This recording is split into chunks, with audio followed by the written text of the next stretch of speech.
Hai minasan, konnichiwa. Di video kali ini saya akan memulai mengajak kalian untuk mengerjakan bersama soal untuk ujian EJU atau bahasa Inggrisnya adalah Examination for Japanese University ya, disingkat EJU atau EJU. Di dalam video ini saya akan membahas soal matematika untuk course 1 ya, course 1. Nah, untuk kalian yang belum pernah mengerjakan atau mengenal EJU sebelumnya, jadi di ujian matematika itu ada 2 course untuk 1 dan 2. Bedanya apa? Bagi kalian yang ingin belajar jurusan IPS atau jurusan bahasa yang umum, itu harus mengambil course 1. Sedangkan kalian yang mengambil jurusan IPA atau science, kamu harus mengambil course 2. Jadi course 1 itu akan lebih gampang daripada course 2. Pada dasarnya, course 1 dan course 2 akan memiliki 2 soal yang sama persis. Nanti 2 soal pertama akan sama persis, 2 soal yang belakang akan berbeda. Jadi course 1 lebih mudah, course 2 akan lebih susah. Seperti itu. Oke. Kemudian sebelum kita memulai, saya juga ingin mengingatkan bagaimana cara menulis jawaban di dalam kertas ujian IJU untuk matematika. Jadi yang kamu harus perhatikan adalah kamu harus menulis jawaban, kamu harus menghitung, membuat bentuk matematika, bentuk angkanya itu di dalam format yang paling simple. Jadi seandainya kamu punya akar 12, kamu tidak akan mendapatkan jawaban akar 12. Tidak bisa menulis akar 12 karena belum belum disederhanakan. Jadi kamu harus membuat bentuknya menjadi 2 akar 3. Ya, seperti ini. Nanti juga di dalam kertas soal akan ada pattern. Jadi seperti A, B, C. Ketika kamu menghitung, kamu mendapatkan jawaban kamu harus memasukkan angka kamu atau nilai minus ke dalam A, B, C. Ya. Jadi seandainya kamu punya jawabannya adalah minus akar 3 per 4. Jadi kamu harus menulis seperti ini. A-nya itu minus, B-nya itu 3, C-nya itu 4 ya. Seperti ini. Jadi A, B, C. Oke. Nah, bagi kalian yang sudah pernah mengerjakan, sekarang kita akan memulai untuk membahas soal IJU Matematika tahun 2010.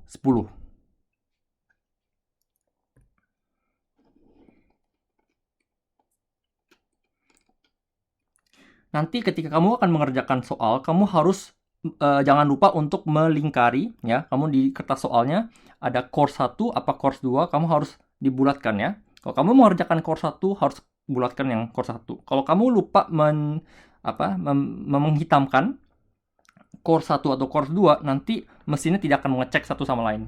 Jadi kamu akan langsung fail di dalam ujian itu. Baik, jadi ini adalah soal yang pertama. Untuk video kali ini atau video-video pembahasan soal IJU, saya berusaha untuk tidak mengerjakan dengan cara cepat. Saya ingin mengajak kalian untuk berpikir sebenarnya apa sih arti dari persamaan ini, apa dari arti dari rumus ini. Jadi saya juga sebenarnya tidak terbiasa dengan rumus cepat Indonesia. Mungkin beberapa YouTuber lain yang juga membahas soal seperti ini memiliki cara mereka masing-masing. Guru SMA kalian di sekolah juga memberikan caranya masing-masing. Jadi semua cara matematika tidak ada masalah. Yang saya mau gunakan caranya adalah bagaimana cara kalian untuk bisa membayangkan, terutama soal-soal seperti ini, membayangkan dengan grafik. Ya, jadi approach-nya saya akan sedikit berbeda dengan teman-teman atau senpai atau guru-guru kalian di sekolah. Jadi kita mulai dengan soal pertama. Kita punya soal dalam bahasa Inggris ini ya. Saya tidak menggunakan soal bahasa Jepang untuk video-video ke depan karena mungkin kalian akan susah dan tidak bisa terbiasa dengan bahasa Jepang. Kita mulai. Consider the equation. Jadi kita punya persamaan seperti ini ya. X minus 1 pangkat 2 sama dengan bilangan rasional dari 3x minus 5. Jadi kita punya dua bagian persamaan di sini. Di soalnya yang pertama, di nomor 1. Among all solution of equation 1. Jadi equation 1, persamaan 1 adalah persamaan ini ya. Persamaan yang ini semua. Di dalam semua jawaban yang ada di dalam persamaan ini, the solution satisfying x. Ya, jadi ketika x itu lebih besar daripada 5/3, maka X-nya itu ada memiliki dua jawaban. Satu di sini, satu di sini. Oke.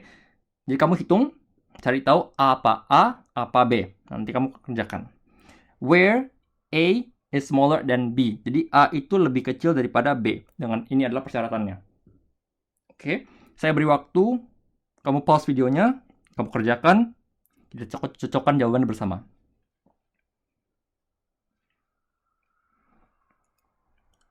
Baik, sebelum mulai menghitung, saya ingin mengajak kalian berpikir.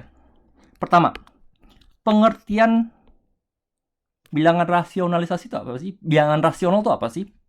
Bilangan rasional itu kamu tahu berapapun angka yang ada di dalam itu akan menjadi nilai positif. Ya, itu yang pernah kamu pelajari. Jadi kalau kamu tulis misalnya seperti ini, bilang angka rasional dari -3, maka dia nilainya 3. Pasti positif.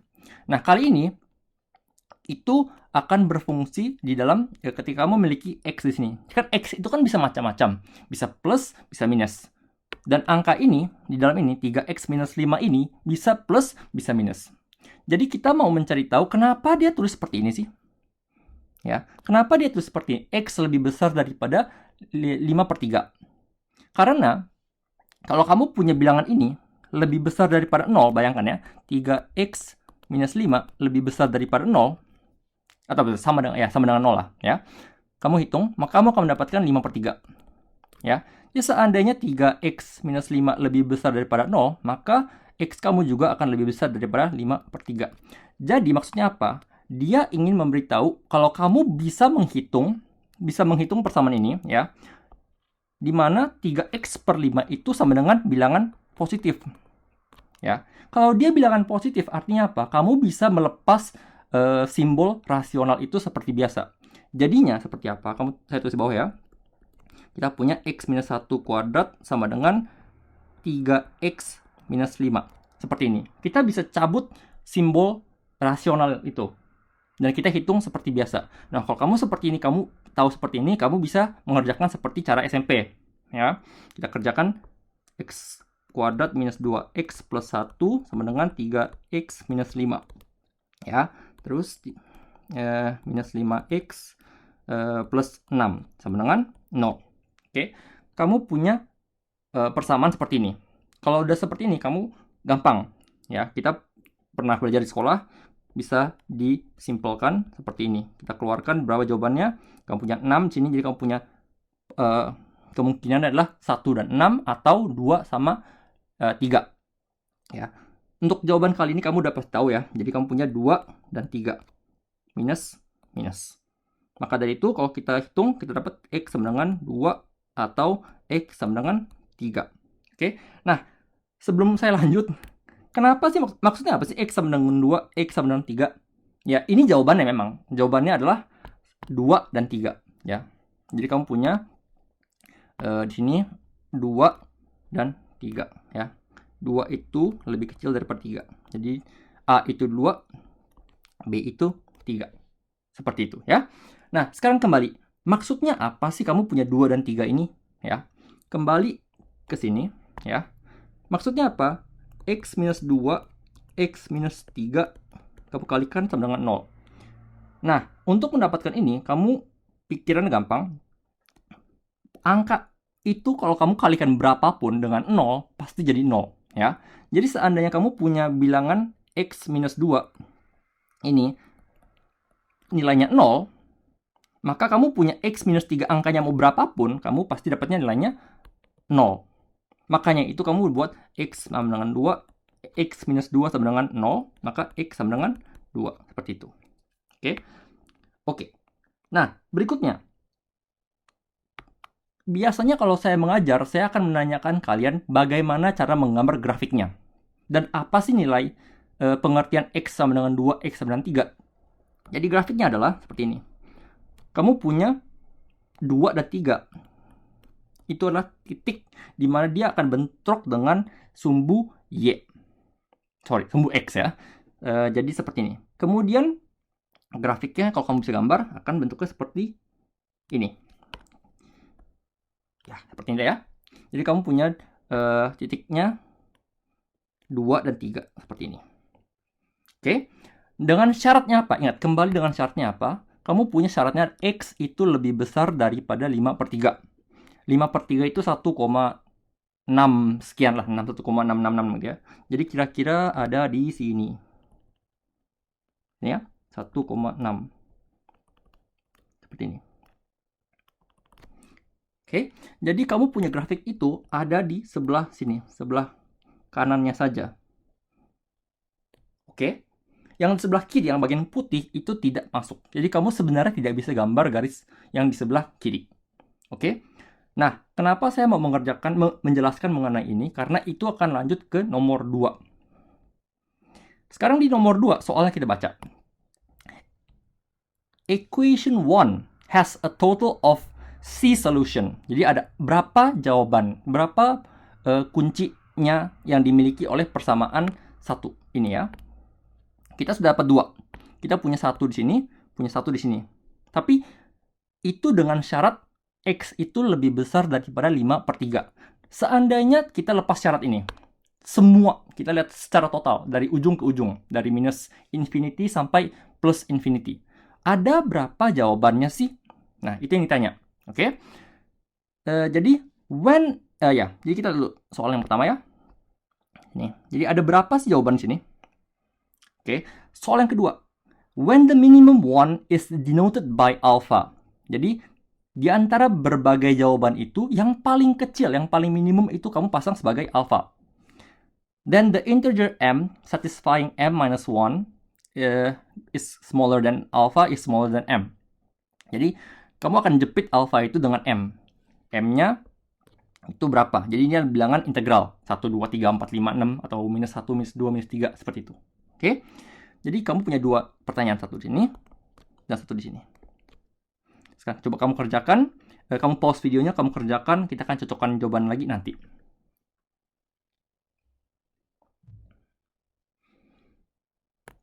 Baik, kita punya nomor 2 ya. Tadi kita sudah tahu syarat yang di nomor 1 adalah X lebih besar daripada 5/3. Sekarang kita balik ceritanya. Seandainya kita punya grafik yang ada di sebelah kanan sini ya, saya gambar ya, dengan warna biru.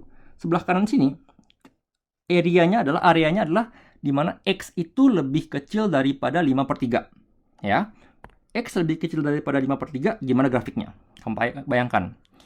Kalau X lebih kecil daripada 5/3, maka bagian di sini, di sebelah kanan ini akan menjadi minus. Ya, akan terbalik. Maka saya bisa membuat soalnya menjadi seperti ini. Saya pakai warna merah ya. Minus 3X minus 5. Oke. Jadi semua angka yang ada di dalam kotak rasional ini akan terbalik semua nilainya. Kalau sudah kamu paham, kita kerjakan.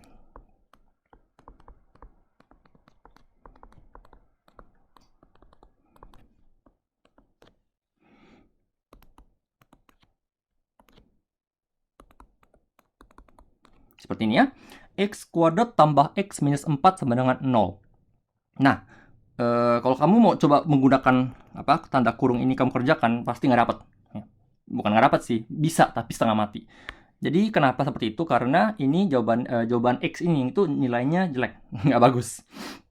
Yang bisa kamu kerjakan adalah menggunakan rumus ABC. Ya, rumus ABC itu apa sih? Kamu punya 2X, X1, 2. Itu rumusnya adalah minus B plus minus A. B kuadrat min 4AC bagi 2A. Nah, di Jepang juga kita pakai rumus ini. Ya, bahasa Jepang adalah kai no shiki. Jadi ini juga rumus dipakai untuk menentukan posisi dan status daripada suatu grafik. Oke. Jadi seandainya kamu bisa menggunakan rumus ini, kita coba kerjakan. Oh ya, di IJU nggak ada kalkulator ya. Jadi kamu tidak bisa menggunakan kalkulator. Kamu kerjakan seadanya aja. Saya bukan kalkulator. Saya nggak punya kalkulator sekarang di tangan saya. Ini kita kerjakan bersama tanpa kalkulator. Minus 1. Jadi B kuadrat 1 kuadrat minus 4 kali A-nya 1. C-nya minus 4 dibagi dengan 2A-nya 1 ya. Jadi kalau kamu kerjakan 1 tambah 16 bagi 2 minus 1 tambah akar 17 bagi 2 bagi tambah 17 17 per 2, per 4, ya. Nah, kira-kira seperti ini. Jadi, apa yang kamu harus lakukan berikutnya adalah ya, bukan tebak-tebak ya. Jadi, kayak, ya, mencoba mengira kira-kira sejauh apa sih, ada posisi di mana sih. Sekarang kita punya ini, yang agak ribet. Akar 17 per 4. Akar 17 per 4 itu kalau kita bayangkan itu sama dengan 4, sekian ya. Jadi kayak akar dari 4, sekian kan 16 deket ya. 4, sekian artinya akar dari 2, sekian. Jadi kita punya plus minus akar dari 2, sekian. Ya 2,5 kali atau berapa. 2, sekian ya, 2, sekian lah ya. Oke. Jadi kalau kita hitung, kita akan mendapatkan 2x-nya itu 1 itu adanya ketika misalnya kita pasang plus ya. Jadi 0,5 tambah 2, sekian. Jadi mungkin dapatnya plus 1,4 sekian lah. X2 kita balik 0,5 minus 2, sekian. Jadi kita punya minus 2,6 sekian. Oke. Jadi ini adalah jawaban dari persamaan yang tadi di atas, yang ada di sini ya. Geser. X sama dengan berapa ya? Minus 1,4 sekian dikali dengan X tambah 2,6 sekian sama dengan 0. Nah, kalau kita gambar, ya saya gambar di sebelah kiri ya. Kita gambar, jadi posisinya ada di 1,4 ya, kira-kira di plus ya. 1, di sini. Dan minus 2,6 ada di sini. Jadi kalau kamu gambar, akan bentuknya seperti ini. Hai. Oke, jadi kita punya dua gambar di sebelah kiri dan sebelah kanan. Kembali ke soal yang pertama. Equation 1 has total of C solution. Ada berapa jawabannya sih? Oke, kamu udah bisa lihat di sini. Kamu punya satu. Warna jelek ya. Warna jelek. Pakai warna yang jelas. Pakai warna apa ya? Merah. Pakai warna biru. Satu di sini. Ya. 2, 3, 4. Jadi kita punya 4 jawaban di sini ya. Satu di sini adalah X sama dengan minus 2,6 dia 2,6 sekian lah ya. Yang kedua di sini adalah X sama dengan 1,4 sekian. Yang ketiga di sini adalah X sama dengan 2. Yang keempat sini adalah X sama dengan 3. Jadi kita punya 4 jawaban di sini. Oke. Jadi jawaban di sini adalah 4. Ada 4 jawaban di sini. Oke. When the minimum one is denoted by alpha. Jadi yang paling kecil adalah alpha. Kita punya di sini ya. Paling kecil X sama dengan minus 2,6 sekian. Then the integer m satisfying m minus 1 alpha m is bla bla bla. Jadi ada berapa bilangan integral yang memenuhi adalah, tentu saja kamu udah tahu, minus 2,6 itu dijepit dari minus 2 dan minus 3. Nah, minus 3 ini kalau kamu lihat cara tulisnya mereka adalah m minus 1. Di sini kamu tulis m. Jadi jawaban untuk m di sini ya, DE di sini adalah minus 2. Seperti ini ya. Oke. Jadi ini untuk soal nomor 1. Selesai ya. Kembali saya juga mengingatkan di awal dari video, saya nggak mau menjelaskan dengan cara cepat. Saya ingin menjelaskan kamu bagaimana cara menggambar grafik lah, mengerti arti persamaan lah, mengenai rasionalisasi seperti ini. Oke. Kenapa saya agak rese untuk ngajarin seperti ini? Karena pertama, untuk di IJU ke depan pasti soal akan semakin susah. Kamu kalau pakai cara cepat Indonesia atau cara cepat yang lain, mungkin tidak bisa mengerjakan soal yang mengerikan susahnya. Ya, variabel macam-macam, kemudian dia geser sana geser sini. Kalau kamu tidak terbiasa dengan mengerti arti dari setiap persamaan, kamu akan kelabakan. Oke? Jadi saya akan mengajarkan kamu tekniknya seperti ini, cara pikirnya seperti ini. Oke. Kalau kalian sudah siap, saya akan ketemu kalian di video berikutnya untuk soal berikutnya. Oke? Benkyou ganbatte kudasai. Sayonara.